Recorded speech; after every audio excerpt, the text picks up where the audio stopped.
the radiology and classification of acetabular fractures. It's not the identification of the existence of a fracture of the acetabulum that poses any real difficulty. It is the exact pathoanatomic description of the pattern that requires study and will dictate the subsequent treatment, especially that of the operative approach. The classification is a family of 10 different patterns that result from the application of a force through the acetabulum. This force can be applied either up through the femur or directed downward through the axial skeleton. The reality is that there are an infinite number of possible patterns that can occur and fan out from the hip joint, dependent on the direction of the application. Every resultant pattern, without exception, can be classified within this existing system. In many ways, this is a historical lecture. This occurred in post-World War II France in the late 1950s, when the association of Robert Judet and Émile Letournel first occurred. A few patterns of acetabular fractures have been reported and recognized prior to that, but they were mostly described as stove-in hips or central fracture dislocations, and very few were treated surgically. Judet was unsatisfied with these results achieved, and he actually charged Émile Letournel with the task of solving the problem. The first classification was published in 1961, and it was modified up until about 1965, and it has subsequently remained essentially unchanged, which is a great feat in orthopedic literature. The first thing that was needed was a better understanding of the architecture of the innominate bone, and they proceeded with serial sectioning and radiographic study, resulting in the concept of an inverted V, which was subsequently changed to the concept of an inverted Y morphology. Thus, the two-column theory was born, and this forever changed our understanding in the management of acetabular fractures. It was really just serendipitous realization that an oblique view of the lumbar spine resulted in the best image for the major parts of the ilium on two profiles. But this fracture, this particular case, was the basis of the classification system. It had been traced and studied many, many times before, but was never really understood until one day it suddenly became apparent that the anterior column landmarks were completely intact and the posterior column landmarks were displaced, and that they were looking at the first known description of a posterior column fracture. The idea was extended to the other column. They began looking for an anterior column fracture, and when the anterior column fracture was identified, from that point on, it was just a matter of time until the system was fully developed. In order to understand the radiology of the pelvis, you have to understand the osteology of the pelvis. It's comprised basically of two columns, and as I mentioned, this is now known as the inverted Y model of the acetabulum. It has two major columns. It has the anterior column, which comprises the iliopubic segment, and the posterior column, which is also known as the ilioischial segment. The posterior column has three surfaces. It has a posterior surface, an internal surface, and an anterior surface. The posterior surface has three components. It has the retrocodyloid surface, the subcodyloid groove, and the ischial tuberosity. The internal surface is essentially the quadrilateral surface, and the anterior surface has the anterior portion of the ischial tuberosity and the articular portion of the posterior facet. The anterior column also has three surfaces to it: the iliac surface, the acetabular surface, and the pubic surface. The pubic component is essentially the superior pubic ramus. The acetabular component has a posterior lateral surface to it, an anterior superior surface, and an internal surface. The iliac component has an external and an internal surface. The radiographic evaluation generally includes the following: an AP pelvis, the Judet films, CT scans in 2D and possibly 3D reconstructions, as well as potentially inlet and outlet views of the pelvis. It's important to remember that an AP of the pelvis, the beam should not be centered over the hip, but should be centered directly over the pelvis itself.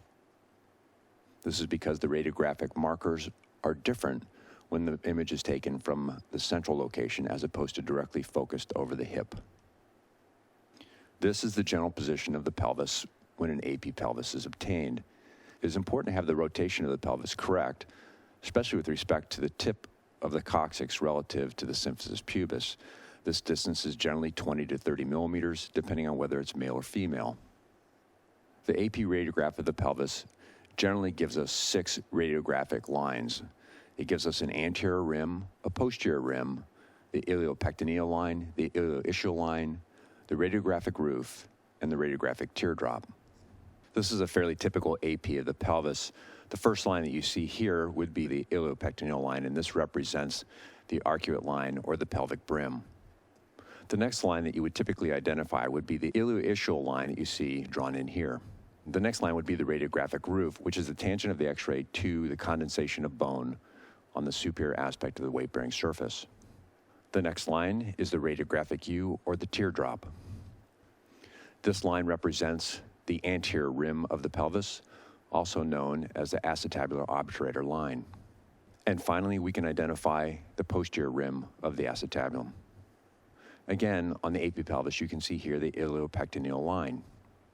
On the real model of the pelvis, this represents the arcuate line or the pelvic brim, except for the very posterior portion. There, it deviates slightly from the actual pelvic brim. If you look at a CT scan, I've drawn in here in blue marks the actual pelvic brim or the arcuate line that actually represents the iliopectineal line on axial cross-section of the pelvis. This is often confused with the anterior border of the innominate bone. You will see marked here in blue the actual arcuate line, pelvic brim, iliopectineal line. In red, you'll see the anterior border of the innominate bone, starting at the anterior superior iliac spine and going down to the anterior inferior iliac spine, down to the iliopectineal eminence,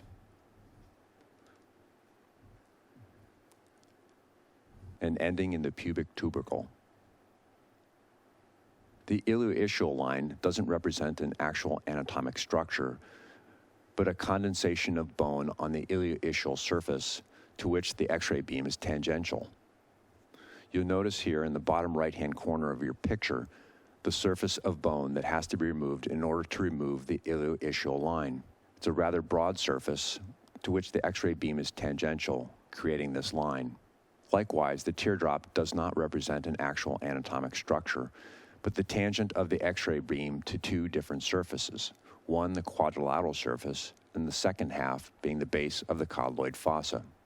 The teardrop is particularly interesting in that the internal and external surfaces are not directly opposing to one another. You'll also notice that it represents a surface both on the internal and an external portion of the pelvis that are more anterior with respect to the acetabulum. This generally results in the teardrop traveling along with anterior column and anterior wall fractures. Also, it will change its shape based on the rotation of the pelvis, sometimes looking like a radiographic U and sometimes looking like a teardrop. The radiologic roof that we typically see does not represent the entire roof, which is an arc of 50 to 60 degrees, but is actually just a tangent of the X-ray to the superior portion of the acetabulum. The anterior rim of the acetabulum, as you see marked off here, is often, as I mentioned, referred to as the acetabular obturator line. This is sometimes the easiest way to identify the anterior rim by beginning at the superior aspect of the obturator foramen and tracing upward and looking for the notch that is typically found in the anterior rim. The posterior rim that you see marked off here is the terminal and lateral most extension of the posterior wall. The next film that is most commonly obtained would be the Judet films. This is the position of the pelvis that we would obtain for the iliac oblique view. Typically, the patient would be rolled up and the iliac oblique view focuses the beam on the hemipelvis that is furthest away. This provides us a very good image of the iliac wing, the anterior rim, the posterior rim, the profile of the innominate bone, as well as the quadrilateral surface. This is a fairly typical iliac oblique radiograph. You can see very nicely here the anterior border of the iliac bone, including the anterior superior iliac spine, the interspinous ridge, the anterior inferior iliac spine, extending down to the pubic root and the pubic spine, as well as the outline of the pubic symphysis. It also gives you a very nice profile of the iliac wing and the posterior border of the bone, from the posterior superior iliac spine to the greater sciatic notch, to the ischial spine, and to the lesser sciatic notch. On closer observation, you can see the ala of the sacrum. The pelvic brim is facing you. It is not well identified.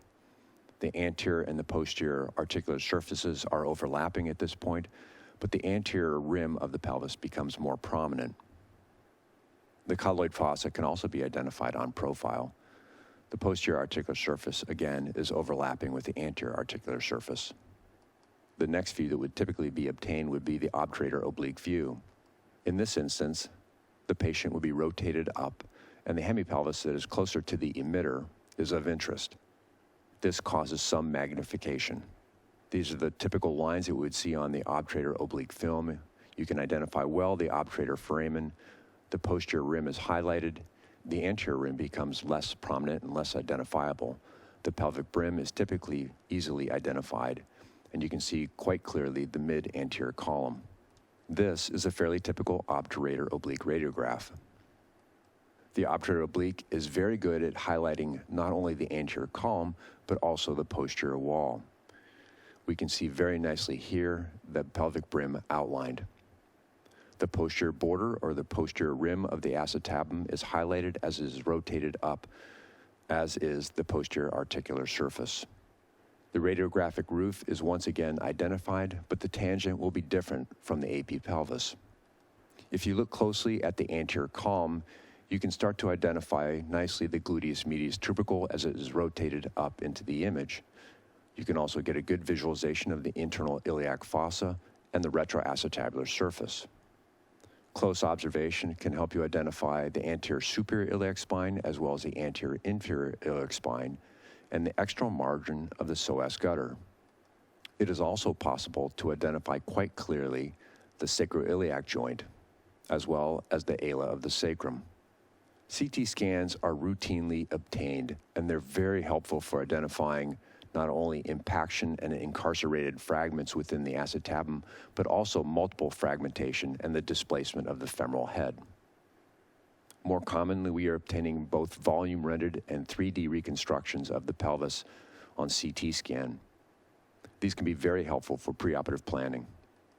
Now on to the classification. We have divided all of the fractures into two main groups. There's the elementary group as well as the associated group. The elementary group is defined by all or part of one column supporting the acetabulum being detached. Iliac also include the transverse family, quote, by virtue of its purity.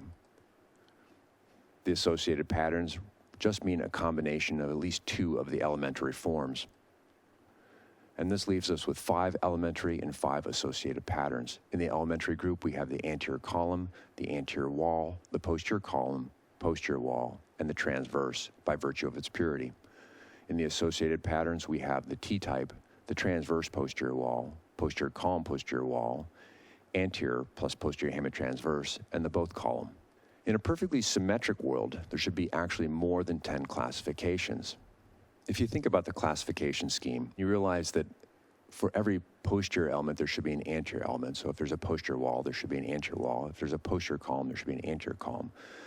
Then we should have really 14 different classifications. Emile Letournel was a very practical and functional person, and he realized that some of these were not really identifiable. He realized that it was not necessary to have 14 different classifications, but really only 10. And he did this by removing some of the fracture patterns. He realized that the posterior wall anterior hemitransverse, which would be the symmetric opposite of the anterior wall posterior hemitransverse, was not really distinguishable from the transverse posterior wall. So he removed this classification and just left the transverse posterior wall. He also realized that the anterior wall, as well as the combined anterior wall, anterior column, were going to be treated in exactly the same way, so it was unnecessary to have them as separate classifications, and he left it just as the anterior wall. This is because the ischial-pubic segment is not surgically treated. He also identified, for the same reason, that the anterior wall posterior hemitransverse and the anterior column posterior hemitransverse do not need to be separate categories, and he narrowed this down to simply anterior posterior hemitransverse. Once again, this is because the ischial-pubic segment is not surgically treated. He also noted that the posterior column anterior hemitransverse was not easily distinguished from the T-type fractures, especially when the classification system was first created and CT scan was not routinely obtained.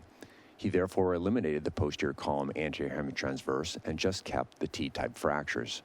And this left us with a perfectly functional world of 10 different classifications. The classification. The elementary patterns should not be confused with simple fractures. They are not. First, we have the posterior wall. This is a line diagram of a typical posterior wall fracture. And this radiograph demonstrates the typical features noted with a posterior wall fracture, with the displaced wall piece superior and posterior to the femoral head. Typically, the iliopectineal line and the iliac line will be intact. Posterior column fractures. This is a typical line diagram of a posterior column fracture showing the vertical nature of the fracture line as it extends into the acetabular fossa and exiting through the ischiopubic ramus. This radiograph demonstrates a posterior column fracture with an intact iliopectineal line, but a displaced ilioischial line. A portion of the radiographic roof always remains intact. This is the line diagram of an anterior wall fracture. It is typically trapezoidal in shape and has two fracture lines exiting along the anterior column. This radiograph demonstrates this in that the iliopectineal line is disrupted in two places. Again, a portion of the radiographic roof remains intact, though frequently we see a displaced and impacted articular segment superiorly, often giving what is referred to as a gull wing sign. The anterior column fracture is identified and described based on where the fracture exists in the anterior column, this being a very low, extending up to a low, an intermediate, and a high anterior column. This is a radiograph of a low anterior column fracture showing a break in the iliopectineal line, displacement of the radiographic U or teardrop with the anterior column fracture, and an intact iliopectineal line. The radiographic roof once again remains intact. The transverse family is identified by the level of the fracture, being either transtectal, juxtatectal, or infratectal. This is a fairly typical radiograph of a transtectal transverse acetabular fracture. The iliac line is disrupted, as is the iliopectineal line. You can see here the transverse portion of the fracture and the fact that it disrupts the weight-bearing surface of the dome and is therefore defined on the AP radiograph as transtectal. The associated patterns. The first associated pattern is the posterior column in the posterior wall. Here is a line diagram of a posterior column, posterior wall acetabular fracture. You can see the typical elements of the posterior column fracture as well as the associated wall.